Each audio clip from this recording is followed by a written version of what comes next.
ഏറ്റവും നല്ല സാമൂഹ്യ വ്യവസ്ഥയായിട്ടാണ് നാം ജനാധിപത്യത്തെ കാണുന്നത്. ഗ്രീസിൽ നിന്നാണ് ജനാധിപത്യം വലിയ പരീക്ഷണങ്ങൾ നടത്തി മാനവരാശിക്ക് കിട്ടുന്നത്. അവിടെ സ്ത്രീകൾക്കും അതുപോലെ തന്നെ തിരഞ്ഞെടുക്കപ്പെട്ട കുറേ പേർക്ക് വന്ന് വോട്ടില്ലായിരുന്നു. സമ്പന്ന വിഭാഗത്തിന് മാത്രമായിരുന്നു പലപ്പോഴും വോട്ടുണ്ടായിരുന്നു. അതിൽ നിന്നൊക്കെ മാറി സാർവത്രികമായി 18 വയസ്സ് തികഞ്ഞ എല്ലാവർക്കും വോട്ട് കൊടുക്കുന്ന ഒരു സാമൂഹ്യ ക്രമത്തിലേക്ക് നമ്മെപ്പോലുള്ള രാജ്യങ്ങൾ വന്നു. ഭാരതം തന്നെ ലോകത്തിലെ ഏറ്റവും വലിയ ജനാധിപത്യ രാജ്യമാണ് നാം പലപ്പോഴും അഭിമാനിക്കാറുണ്ട്. 5 വർഷത്തിലൊരിക്കൽ കൃത്യമായി തെരഞ്ഞെടുപ്പ് നടക്കുന്നു. ജനങ്ങൾക്ക് വോട്ട് ചെയ്യാൻ അവകാശം കിട്ടുന്നു. അത് വലിയൊരു കാര്യം തന്നെയാണ്, ചെറിയ കാര്യമല്ല. പക്ഷേ ജനാധിപത്യത്തിലെ ഏറ്റവും വലിയ 4 തൂണുകളുണ്ട് ജനാധിപത്യത്തിന്. അത് നിലനിൽക്കുന്നത് തന്നെ 4 പില്ലറുകളിലാണ്. ഒന്നാമത്തെ പില്ലർ നിയമസഭ അല്ലെങ്കിൽ ലോകസഭ, അത് ലെജിസ്ലേച്ചർ എന്നുള്ള കൺസെപ്റ്റിലാണ്. രണ്ടാമത്തെ പില്ലർ എന്ന് പറയുന്നതാണ് നമ്മുടെ ബ്യൂറോക്രസി, ഉദ്യോഗസ്ഥ സംവിധാനം. മൂന്നാമത്തെ പില്ലറാണ് നമ്മുടെ ജുഡീഷ്യറി. നാലാമത്തെ പില്ലറാണ് നമ്മുടെ മീഡിയ.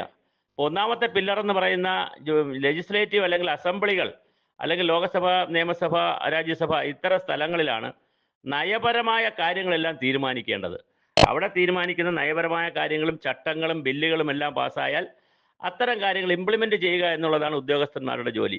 ഇതെല്ലാം സത്യസന്ധമായി നടക്കുകയാണോ എന്ന് പരിശോധിക്കലാണ് കോടതിയുടെ പ്രധാനപ്പെട്ട ചുമതല. ആരെങ്കിലും കേസുമായിട്ടൊക്കെ വന്നാൽ നീതിയും ഭരണഘടനയും ഒക്കെ രാജ്യത്ത് പാലിക്കപ്പെടുന്നുണ്ടോ എന്ന് നോക്കുക എന്നുള്ളതാണ്. ഇതിനൊക്കെ വെളിച്ചം വീശുന്ന ഒരു നാലാമത്തെ ദിശ അല്ലെങ്കിൽ നാലാം തൂണായിട്ടാണ് നമ്മുടെ മീഡിയ നിൽക്കുന്നത്. പക്ഷേ ഇതിലെ ഒന്നാം തൂണിൻ്റെ അവസ്ഥ വളരെ ഒരു തലതിരിഞ്ഞ അവസ്ഥയായിട്ടാണ് പോകുന്നത്. വളരെ കഷ്ടമാണ് ആ നിയമസഭയുടെയും ലോകസഭയുടെയും പ്രവർത്തനങ്ങൾ കണ്ടാൽ. നിയമസഭയിൽ ഇന്ന് തന്നെ എന്താ നടന്നത്?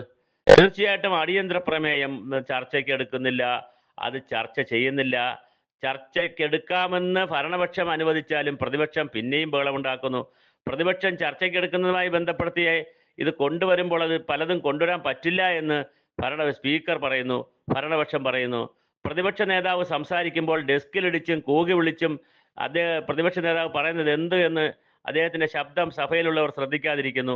ഇനി പ്രതിപക്ഷത്തുള്ളവർ മറ്റാരെങ്കിലും സംസാരിക്കുമ്പോഴും ഭരണകക്ഷിക്കാർ ബഹളമുണ്ടാക്കുന്നു. മുഖ്യമന്ത്രി സംസാരിക്കുമ്പോൾ, ഭരണകക്ഷിയിലുള്ളവർ സംസാരിക്കുമ്പോൾ പ്രതിപക്ഷത്തുള്ളവർ ബഹളമുണ്ടാക്കുന്നു. എന്തിനാണ് ഇങ്ങനെ ശബ്ദമുഖരിതമായ അന്തരീക്ഷത്തിൽ നിങ്ങൾ പരസ്പരം പറയുന്നത് കേൾക്കുകയോ ചർച്ച ചെയ്യുകയോ അതിൻ്റെ വരും വരായികളെക്കുറിച്ച് ആലോചിക്കുകയോ ചെയ്യുവാനല്ലേ അസംബ്ലിയിലും നിയമസഭകളിലും ലോകസഭകളിലും രാജ്യസഭകളിലേക്കും ജനപ്രതിനിധികളെ അയക്കുന്നത്? സ്പീക്കറാണെങ്കിൽ പക്ഷപാതപരമായി പെരുമാറുന്നു എന്നാണ് പ്രതിപക്ഷത്തിൻ്റെ ആക്ഷേപം. സ്പീക്കർ സഭാനാഥനാണ്. അദ്ദേഹം തിരഞ്ഞെടുക്കപ്പെട്ട് കഴിഞ്ഞാൽ, സ്പീക്കറായി തിരഞ്ഞെടുക്കപ്പെട്ട് കഴിഞ്ഞാൽ മുഖ്യമന്ത്രിയും പ്രധാനമന്ത്രിയും ഒക്കെ, ലോകസഭാ സ്പീക്കർ പ്രധാനമന്ത്രിയും നിയമസഭകളിൽ മുഖ്യമന്ത്രിയും സർ എന്നാണ് അഭിസംബോധന ചെയ്യുന്നത്. അദ്ദേഹം സഭയുടെ അധ്യക്ഷനാണ്. അപ്പോൾ അദ്ദേഹം എല്ലാവരും ഉൾക്കൊണ്ടുകൊണ്ട് പോകണം. അദ്ദേഹത്തിന് പിന്നെ രാഷ്ട്രീയമില്ല. തിരഞ്ഞെടുക്കപ്പെടുന്നത് രാഷ്ട്രീയ പാർട്ടിയുടെ ഭാഗമായിട്ടാണെങ്കിലും ഭരണകക്ഷിയുടെ ഭാഗമായിട്ടാണെങ്കിലും തിരഞ്ഞെടുക്കപ്പെട്ട് സത്യപ്രതിജ്ഞ ചെയ്ത് കഴിഞ്ഞാൽ പിന്നെ അദ്ദേഹം നിഷ്പക്ഷനായിരിക്കണം. അപ്പോൾ സ്പീക്കർ നിഷ്പക്ഷനാവുക, ഭരണപക്ഷം സംസാരിക്കുമ്പോൾ പ്രതിപക്ഷം സാഗൂതം കേട്ടിരിക്കുക, ഇനി പ്രതിപക്ഷം സംസാരിക്കുമ്പോൾ ഭരണപക്ഷം നന്നായി ശ്രദ്ധിക്കുക, നന്നായി ചർച്ചകൾ നടത്തുക. ഇതല്ല പലപ്പോഴും നടക്കുന്നത്. ബഹുമാനപ്പെട്ട മുഖ്യമന്ത്രി സംസാരിക്കുമ്പോൾ ബാക്കിയുള്ളവർ ബഹളം ഉണ്ടാക്കുന്നു, ബഹുമാനപ്പെട്ട പ്രതിപക്ഷ നേതാവ് സംസാരിക്കുമ്പോൾ ബാക്കിയുള്ളവർ സംസാരിക്കുന്നു, ഇതിൽ സ്പീക്കർ അതിനകത്ത് ഇടപെടുന്നു. എന്താണ് ഇതൊക്കെ സംഭവിക്കുന്നത്? വളരെ പരിതാപകരമായ ഒരു അവസ്ഥയിലേക്കാണ് പോകുന്നത്. ശരിക്കും പറഞ്ഞാൽ സ്വതന്ത്ര ഭാരതത്തിൽ, സ്വാതന്ത്ര്യം കിട്ടിയ കേരളത്തിൽ അല്ലെങ്കിൽ ഐക്യ കേരളത്തിൽ എന്തുമാത്രം ബില്ലുകളാണ് ഇനിയും പാസ്സാക്കി എടുക്കുവാനുള്ളത്? എത്ര നയങ്ങളാണ് നമ്മൾ പുതിയതായിട്ട് രൂപീകരിക്കേണ്ടത്? നമുക്ക് 1972 മുതൽ തുടങ്ങിയ ഒരു ഭൂവിനിയോഗ നയം ഉണ്ടാക്കുന്നതിൻ്റെ സംവിധാനം നമ്മൾ ഉണ്ടാക്കിയിട്ട് 50 വർഷം കഴിഞ്ഞു. ഇതുവരെ നമുക്കൊരു ഭൂവിനിയോഗ നയം ഉണ്ടാക്കിയെടുക്കാൻ പറ്റിയിട്ടില്ല. കേരളത്തിന് അനുയോജ്യമായ ഒരു പാർപ്പിട നയം ഉണ്ടാക്കിയെടുക്കാൻ പറ്റിയിട്ടില്ല. നമ്മുടെ ആരോഗ്യ നയം എന്തെന്ന് നമുക്ക് യാതൊരു ധാരണയുമില്ല. 20-ലധികം പനി വരുന്നൊരു നാടാണിത്. നമ്മൾ പകർച്ചവ്യാധികളുടെ വല്ലാത്തൊരു പ്രദേശമായി മാറിക്കൊണ്ടിരിക്കുകയാണ്. നമ്മൾ ഒരു കാലഘട്ടത്തിൽ ഇല്ലായ്മ ചെയ്തു എന്ന് പറഞ്ഞാൽ മഞ്ഞപ്പിത്തം അടക്കം തിരിച്ചു വരികയാണ്. അപ്പോഴും നമുക്കൊരു ആരോഗ്യ നയമുണ്ടോ? നമ്മുടെ ഊർജ്ജ പ്രതിസന്ധി, 70% വൈദ്യുതി നമ്മൾ അന്യ സംസ്ഥാനങ്ങളിൽ നിന്ന് വാങ്ങുന്നു. നമുക്കൊരു ഊർജ്ജ പ്രതിസന്ധി ഉണ്ടോ? പവർ കട്ടിലേക്ക് നാട് പോകുന്നു. നമുക്ക് എന്തെങ്കിലും ധാരണയുണ്ടോ? അങ്ങനെ ഓരോ മേഖല എടുത്തു നോക്കൂ. ജലത്തിൻ്റെ മേഖല എടുത്തു നോക്കൂ. കാലാവസ്ഥയും മഴയും മാറിയിട്ട് എന്തെല്ലാം പ്രതിസന്ധികളാണ്. ഉരുൾപൊട്ടൽ വന്നു. നമുക്കൊരു കൃത്യമായ പാക്കേജ് അസംബ്ലിയിൽ ചർച്ച ചെയ്ത് തീരുമാനമെടുക്കുന്നുണ്ടോ? കേന്ദ്ര ഗവൺമെൻറ്റിനോട് ഉരുൾപൊട്ടൽ ഉണ്ടായ സമയത്ത് ദേശീയ ദുരന്തമായി പ്രഖ്യാപിക്കണമെന്നും ലെവൽ 3 ആയിട്ട് പ്രഖ്യാപിക്കണമെന്നും എല്ലാവരും പറഞ്ഞു. അങ്ങനെ നയമില്ല എന്ന് കേന്ദ്ര ഗവൺമെന്റ് പറഞ്ഞു. എന്നാൽ അങ്ങനെ ഒരു നയം വേണമെന്ന് നമ്മുടെ അസംബ്ലിയിൽ എന്തുകൊണ്ടൊരു ബില്ല് ആരും പാസ്സാക്കുന്നില്ല, ഒരു പ്രമേയം ആരും കൊണ്ടുവരുന്നില്ല? ഗൗരവമായ ചർച്ചകൾ നടന്നിട്ടുള്ള, ഭൂപരിഷ്കരണ ബില്ല് നടപ്പിലാക്കിയിട്ടുള്ള, ധാരാളം നല്ല നല്ല നിയമങ്ങൾ നടപ്പിലാക്കിയിട്ടുള്ള ഈ നമ്മുടെ സംസ്ഥാന നിയമസഭയിലാണ് ഇതൊക്കെ കടക്കുന്നത് എന്നറിയുന്നത് കഷ്ടമാണ്, സങ്കടമാണ്. നമ്മൾ ഇന്ത്യൻ പാർലമെന്റിൽ ഭരണഘടനാ ഭേദഗതി കൊണ്ട് പഞ്ചായത്ത് രാജ് സംവിധാനങ്ങളും എന്തെല്ലാം ഭേദഗതി വന്നൊരു നാടാണ് ഇവിടെ. പക്ഷെ അവിടെയും പാർലമെന്റിലും ഈ പറയുന്ന പോലെ കൃത്യമായ ചർച്ചകൾ നടക്കാതിരിക്കുക, പാർലമെന്റ് ഒരുതരം ഹൈജാക്ക് ചെയ്ത് പോകുന്ന രീതിയിലേക്കുള്ള പ്രവർത്തനങ്ങൾ നടക്കുക, അസംബ്ലിയും ഹൈജാക്ക് ചെയ്ത് പോകുന്ന പ്രവർത്തനങ്ങൾ നടക്കുക. എന്നിട്ടോ രാജ്യത്തിനും സംസ്ഥാനത്തിനും ആവശ്യമായ ഓർഡിനൻസുകൾ കൊണ്ടുവരിക, പിന്നെ പപ്പടം ചൂടുന്ന വേഗത്തിൽ ഓർഡിനൻസുകൾ ഇറക്കുക, നിയമസഭകളെ നോക്കിക്കുത്തുകാക്കിക്കൊണ്ട് ലോകസഭകളെ നോക്കിക്കുത്തലാക്കിക്കൊണ്ട് ഓർഡിനൻസുകൾ ഇറക്കുക. എന്താണ് ഇവിടെ സംഭവിക്കുന്നത്? ശരിക്കും ജനങ്ങൾ എന്തിനാണ് നികുതി പണം കൊടുത്ത് സെൻട്രലൈസ്ഡ് AC ഉള്ള ഒരു അസംബ്ലിയിൽ ഇത്രയും കോടാനുകോടി രൂപയുടെ ചെലവ് വരുത്തിക്കൊണ്ട് ഓരോ അസംബ്ലി സെക്ഷനും നടക്കുന്നത്? അവിടെ കൃത്യമായി ചർച്ചകൾ നടക്കുകയാണ്. നിങ്ങൾ നോക്കൂ, നിങ്ങളിത് ചർച്ച ചെയ്യുമ്പോൾ, ഈ ബഹളമുണ്ടാക്കുമ്പോൾ കുട്ടനാട്ടെ നെൽകർഷകർക്ക് 2ാം വിളയുടെ പണം നമുക്ക് കൊടുക്കാൻ പറ്റിയിട്ടില്ല. നമുക്ക് കേന്ദ്രത്തിൽ നിന്ന് അർഹമായ ദുരിതാശ്വാസ നിധി പിടിച്ചു വാങ്ങിച്ചെടുക്കാൻ കഴിഞ്ഞിട്ടില്ല. നമുക്ക് അങ്ങനെ ഒരുപാട് പ്രതിസന്ധികളിലാണ്. നമുക്ക് നല്ല നയങ്ങൾ ഉണ്ടാക്കാൻ കഴിഞ്ഞിട്ടില്ല.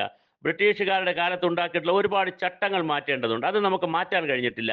ഇപ്പോഴും നമുക്ക് ഭൂപരിഷ്കരണം നടപ്പിലാക്കിയതിൻ്റെ അപാകതകൾ വളരെ വലുതാണ്. ദളിതനും ആദിവാസിക്കും ഹരിജനങ്ങൾക്കും ഇപ്പോഴും ഭൂമി കിട്ടിയിട്ടില്ല.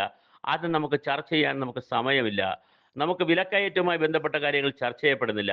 ഇവിടെ സ്ത്രീകളും കുട്ടികളും ബുദ്ധിമുട്ടുന്ന ധാരാളം പ്രതിസന്ധികളുണ്ട്, അത് നാം ചർച്ച ചെയ്യപ്പെടുന്നില്ല. സിനിമാ മേഖലയിൽ ഒരു റിപ്പോർട്ട് വന്നു, അത് നാം അസംബ്ലിയിൽ ചർച്ച ചെയ്യപ്പെടുന്നില്ല.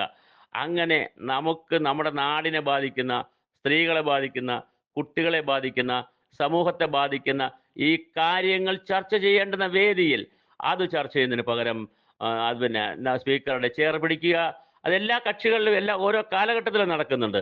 അതുകൊണ്ട് ആരെയും പ്രത്യേകിച്ച് ഒറ്റയ്ക്ക് നിർത്തി കുറ്റപ്പെടുത്തിയതുകൊണ്ടോ എല്ലാവരെയും കുറ്റപ്പെടുത്തിയതുകൊണ്ടോ കാര്യമില്ല. ഇത് നടക്കുന്നൊരു സംഭവമാണ് നമ്മുടെ അസംബ്ലികളിൽ. സഭാ TVയിലൂടെയും അല്ലാതെയും ആളുകൾ കണ്ടുകൊണ്ടിരിക്കുകയാണ്. ഇത് രേഖകൾ കാണൂ എന്നൊക്കെ പറഞ്ഞ് ഒഴിഞ്ഞത് കൊണ്ട് മാത്രം തീരുന്നതാണോ? ഭാഷ തന്നെ, ഉപയോഗിക്കുന്ന ഭാഷ പലപ്പോഴും ശരിയല്ല. പരസ്പര ബഹുമാനമില്ലാത്ത രീതിയിൽ സംസാരിക്കുന്നു. ഇത് എന്താണ് അസംബ്ലിയുടെ പ്രൊസീഡിംഗ് എന്ന് പഠിക്കാത്ത രീതിയിൽ പലരും പെരുമാറുന്നതായി കാണുന്നു. നടത്തളത്തിലേക്ക് ഇറങ്ങി അങ്ങോട്ട് ബഹളമുണ്ടാക്കി ഇറങ്ങിപ്പോക്കൊക്കെ വേണം തീർച്ചയായിട്ടും. അതുപോലെ തന്നെ കയറിപ്പോയി ബാക്കി ചർച്ചകൾ നടക്കണം. ഇറങ്ങിപ്പോകുന്നവർ പെട്ടെന്ന് ഇറങ്ങിപ്പോകുന്നവർക്ക് സൗകര്യം, ഇവരിറങ്ങിപ്പോയെങ്കിൽ വളരെ എളുപ്പമായി നമുക്ക് ഓർഡിനൻസുകൾ പാസ്സാക്കാൻ എളുപ്പമായെന്ന് ഇരിക്കുന്നവരും. ഇതെന്താണ് സംവിധാനം? തീർച്ചയായിട്ടും ഇത് അവസാനിപ്പിക്കേണ്ട സമയമായി. അസംബ്ലികൾ വർഷത്തിൽ നല്ലൊരു ഭാഗവും ചേരേണ്ടതുണ്ട്, പാർലമെന്റ് ചേരേണ്ടതുണ്ട്. ചേരുന്ന അസംബ്ലികളിൽ, പാർലമെന്റുകളിൽ ഈ രാജ്യത്തെ നിയമങ്ങൾ, ചട്ടങ്ങൾ, ബില്ലുകൾ, നയങ്ങൾ ഒന്നൊന്നായി വിലയിരുത്തേണ്ടതുണ്ട്. കാലാകാലങ്ങളായത് അപ്ഡേറ്റ് ചെയ്യേണ്ടതുണ്ട്. നമുക്കൊരു ദുരന്ത നിവാരണ നയമുണ്ടോ?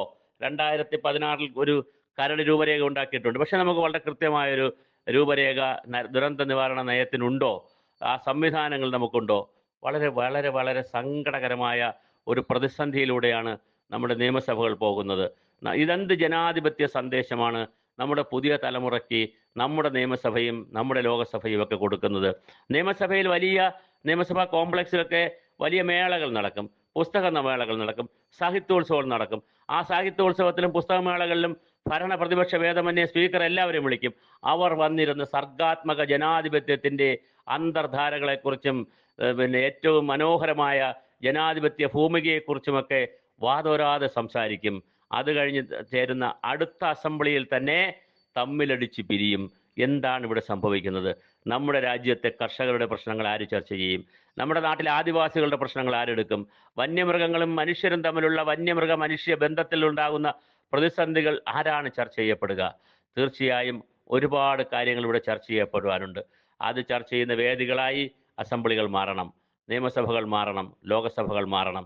വികസന പ്രവർത്തനങ്ങൾ, മണ്ഡലത്തിലെ വികസന പ്രവർത്തനങ്ങൾ നോക്കി അസംബ്ലിയിൽ വന്ന് ഇത്തരം കാര്യങ്ങളൊക്കെ ചെയ്തു പോയാൽ ജനാധിപത്യത്തിൽ ജയിക്കാനൊക്കെ കഴിയും. പക്ഷെ അതല്ല ജനാധിപത്യത്തിൻ്റെ 4ാം തൂണിലെ ഏറ്റവും പ്രബലമായ 1ാം തൂണിൻ്റെ കടമ.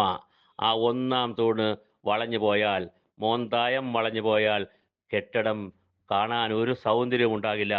വലിയ കെട്ടിടം, ശീതീകരിച്ച മുറി, വലിയ സംവിധാനങ്ങൾ, വലിയ വാഹനങ്ങളിലെത്തി വലിയ രീതിയിൽ അവിടെ ഇരിക്കുകയും നന്നായി കാര്യങ്ങളിൽ ഇടപെടേണ്ട സമയത്ത് ഒന്നും തന്നെ ഇടപെടാതിരിക്കുകയും ചർച്ച നടക്കേണ്ട സമയത്ത് അപഹരിച്ചുകൊണ്ട് മറ്റു കാര്യങ്ങളിലേക്ക്, ബഹളങ്ങളിലേക്ക് പോയി അസംബ്ലികളുടെയും ലോകസഭകളുടെയും രാജ്യസഭകളുടെയും അകത്തളങ്ങളെ വളരെ വികൃതമാക്കുന്ന രീതിയിലുള്ള പ്രവർത്തനങ്ങൾ കാണുന്നതിൽ സങ്കടമുണ്ട്, പ്രയാസമുണ്ട്, പ്രതിഷേധമുണ്ട്. സമൂഹം ഇതല്ല ആഗ്രഹിക്കുന്നത്. പ്രിയപ്പെട്ട എംപിമാർ, MLA മാർ, മന്ത്രിമാർ, നിങ്ങളെ തിരഞ്ഞെടുക്കുന്നത് ജനാധിപത്യത്തിൻ്റെ പറുദീസയായ അസംബ്ലിയിൽ നിങ്ങൾ കുറേ അധികം കാര്യങ്ങൾ ഈ രാജ്യത്തെ പട്ടിണിപ്പാവങ്ങൾക്ക് വേണ്ടി, ഈ രാജ്യത്തെ ദരിദ്രർക്ക് വേണ്ടി, നിരാലംബർക്ക് വേണ്ടി, നിരാശ്രയർക്ക് വേണ്ടി, ശബ്ദമില്ലാത്തവർക്ക് വേണ്ടി ഒരുപാട് പുതിയ കാര്യങ്ങൾ വരുമെന്നുള്ള പ്രതീക്ഷയോടെയാണ്. ആ പ്രതീക്ഷയ്ക്ക് മങ്ങലേൽക്കുന്ന പ്രവർത്തനങ്ങളാണ് പലപ്പോഴും സഭ TV-യിലും മറ്റു ചാനലുകളിലൂടെയും കാണേണ്ടി വരുന്നത്. ഇത് ഖേദകരമാണ്, ദുഃഖകരമാണ്, പ്രതിഷേധാർഹമാണ്.